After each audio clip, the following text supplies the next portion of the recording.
ආයුබෝවන් ඉනුෆැෂන් විත් Renuka YouTube channel එකට ඔබව සාදරයෙන් පිළිගනු ලබනවා.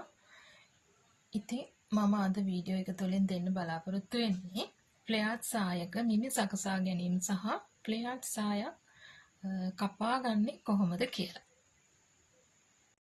ෆ්ලෙයාර්ඩ් සායට අවශ්‍ය රෙදි ප්‍රමාණය ගැන කතා කරොත් එහෙම අපි දණහිස ළඟට උසට සාය මහනවා නම් අපිට අවශ්‍ය වෙනවා 45 පළල රෙදි මීටර් 2යි කාලා. ඒ වගේම අපි හිතමු බිම ගෑවෙන මට්ටමේ. ඒ කියන්නේ බිලුප දක්වාම උසට ෆ්ලෙයාර්ඩ් ස්කර්ට් එක මහනවා නම් 60 පළල රෙදි මීටර් 2යි කාලත් 2මාරත් අතර ප්‍රමාණයක් අවශ්‍ය වෙනවා. ලේසියෙන් අපිට පුළුවන් ෆ්ලෙයාර්ඩ් සාය කපා ගන්න. මොකද ෆ්ලෙයාර්ඩ් සායට අවශ්‍ය වෙන්නේ මිමි දෙකයි. ඉනවට මිම්ම සහ සායේ උස පමණයි අවශ්‍ය වෙන්නේ ෆ්ලෙයාර්ඩ් සාය මහන්න.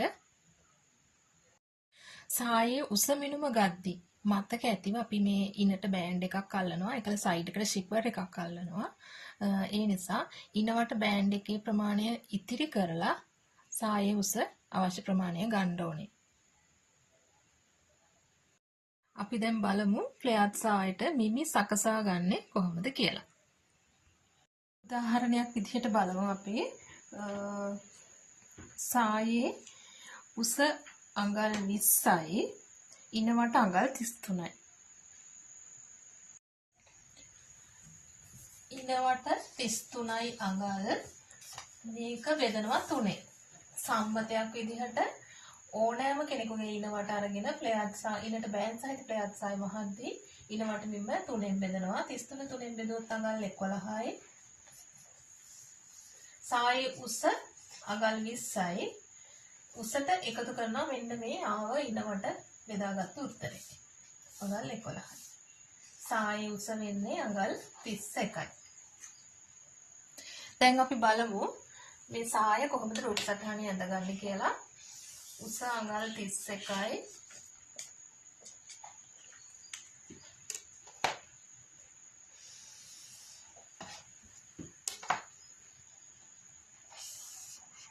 සායට අපිට අවශ්‍ය වෙනවා උස වගේ දෙගුණයක රෙදි කොටසක්. එතකොට 31 වගේ දෙගුණයක් උස රෙදි කොටසක් තමයි මේ තියෙන්නේ. පහළට අඟල් 31යි. ඔයාලා කොටු රූල් පොතේ අඳිනවා නම් කොටු 31ක් මේ පහළට අඳින්න ඕනේ. මෙතන තියෙනවා නැම්ම උස වගේ දෙගුණයක රෙදි කොටස අරගෙන දෙකට නමලා තමයි මේ තියෙන්නේ. මේ පැත්තේ තියෙනවා නැම්ම. මේ පැත්ත බලවාටිය. මේ පැත්තත් බලවාටිය. හරි. ඊළඟට මේ නැම්ම කොටස අරගෙන මෙන්න මේ බලවාටි දෙක උඩින් තියෙනවා. නැම්ම අරගෙන බලවාටි දෙක උඩින් තියෙනවා. එතකොට එන්නේ අපිට ත්‍රිකෝණාකාර රෙදි කොටසක් මෙන්න මේ වගේ එකක් එන්නේ. දැන් මෙතන තියෙන්නේ නැම්ම. හදාගත්තු ඉනවට මිම්ම 11යි. මුදුනේ ඉඳලා පහළට අඟල් 11ක් ලකුණු කරනවා. මෙහෙම ටේප් එක තියලා මේ යකඩ කෑල්ලට මෙහෙම නියපොත්ත තියලා ටේප් එක තියලා මෙතන ඉඳන් පහළට අඟල් 11ක් ලකුණු කරනවා. මගේ මේ බෝඩ් එකේ අඟල් 11ක් නෑ.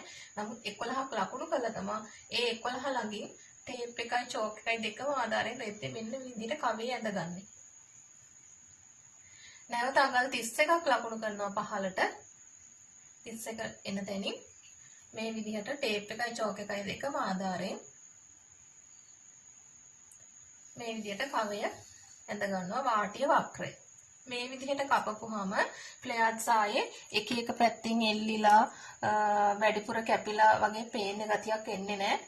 සායේ සම්පූර්ණ සායම එකම මට්ටමකට තියෙනවා වාටිය. මේක කැපිලා අයින් වෙනවා, මේ ටිකත් කැපිලා අයින් වෙනවා. මේක මේ පැත්තෙන් නම් මෙතනත් මොකුත් නැහැ. මේක තමයි අපේ සාය කොටස වෙන්නේ. අපි දැන් බලමු මේ සාය රෙද්දේ කපා ගන්නේ කොහොමද කියලා. රෙද්දේ බලවාටිය හොයාගන්න ඔයාලා දන්නවා. මෙන්න මේ තදේට කැපිලා තදේට වගේ තියෙන පැත්ත තමයි තදේට ලයින් එකක් වගේ ගිහින් තියෙන දෙපැත්ත තමයි රෙද්දේ බලවාටිය නැත්නම් අස්වාටිය කියලා කියන්නේ.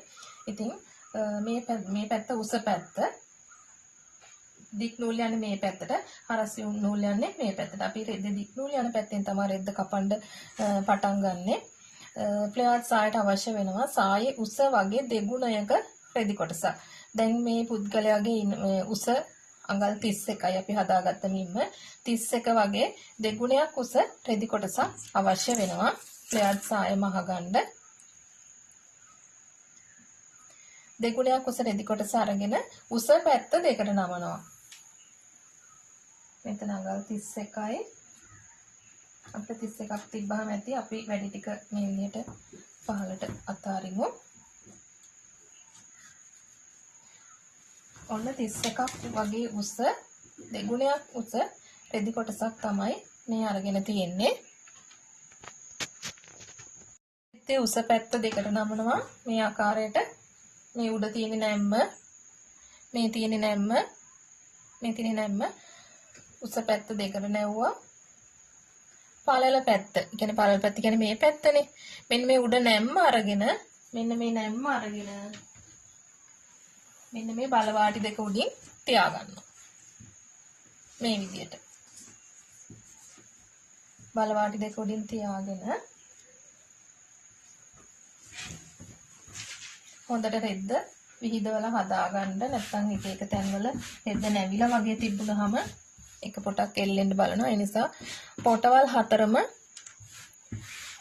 හොඳට දිග ඇරලා හදාගන්න. අපේ ටේප් එකේ මෙන්න මේ විදිහට පොඩි අකඩ කෑල්ලක් තියෙනවා මේ අඟල තියෙන තැනින්.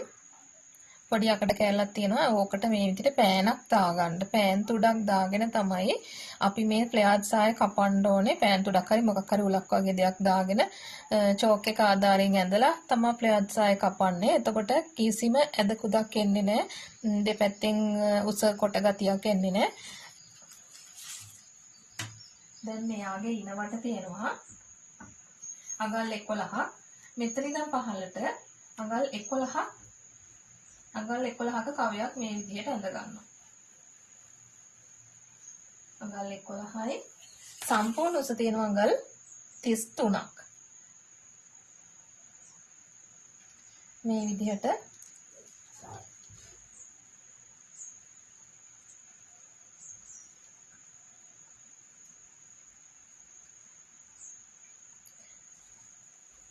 මේ විදිහට අඟල් 33ක් ලකුණු කරලා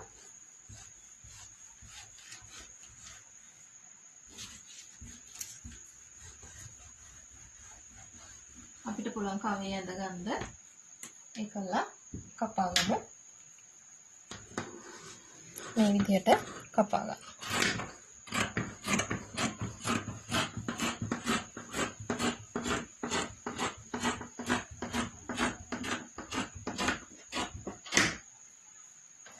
ඉන වක්‍රය කපද්දී විශේෂයෙන් මතක තියාගන්න ඕනේ මේක ගොඩක් අවධානයෙන් අහගෙන ඉන්න ඕන දෙයක්. මොකද ඉන වක්‍රය කපද්දී අඟල් භාගයක් විතර අඩුවෙන් කපන්නේ. මොකද නැත්තම් මේ ෆ්ලෙයාර්ඩ් සාය හරහට කැපෙන නිසා ත්‍රිකෝණාකාර වනවල කපන නිසා ඉන ලොකු වෙන්න බලනවා. ඒ නිසා මේක අඟල් භාගයක් වගේ අඩුවෙන් තමයි අපි ෆ්ලෙයාර්ඩ් සාය කපාගන්නේ. ඉනවට බෑන්ඩ් සහිත ෆ්ලෙයාර්ඩ් සායදී.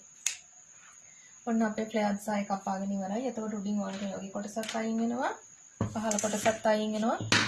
මෙන්න අපේ ෆ්ලෙයාර්ඩ් සාය.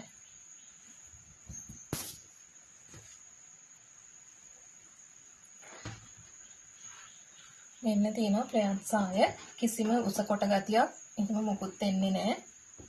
මෙන්න ෆ්ලෙයාර්ඩ් සාය.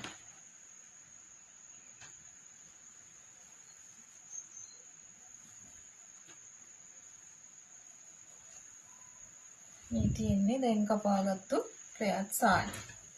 හරිම ලස්සනට නීට් එකට කපා ගන්න පුළුවන්. දැන් අපි බලමු මේක කොහොමද මහගන්නේ කියලා. මේ ෆ්ලෙයාර්ඩ් සායට සයිඩ් එකට එනවා ෂිපර් එකක්. සයිඩ් එකට ෂිපර් එකක් එනවා. ඒ වගේම ඉන වටට බෑන්ඩ් එකක් එනවා. ඉතින් මේ ෆ්ලෙයාර්ඩ් සාය මහන වීඩියෝව මම ඔයාලට ඊළඟට ලබා දෙනවා. ඉතින් අද පාඩම මෙතනින් නතර කරනවා. ඔබ සියලු දෙනාටම මෙහෙවින්ම ස්තුතියි.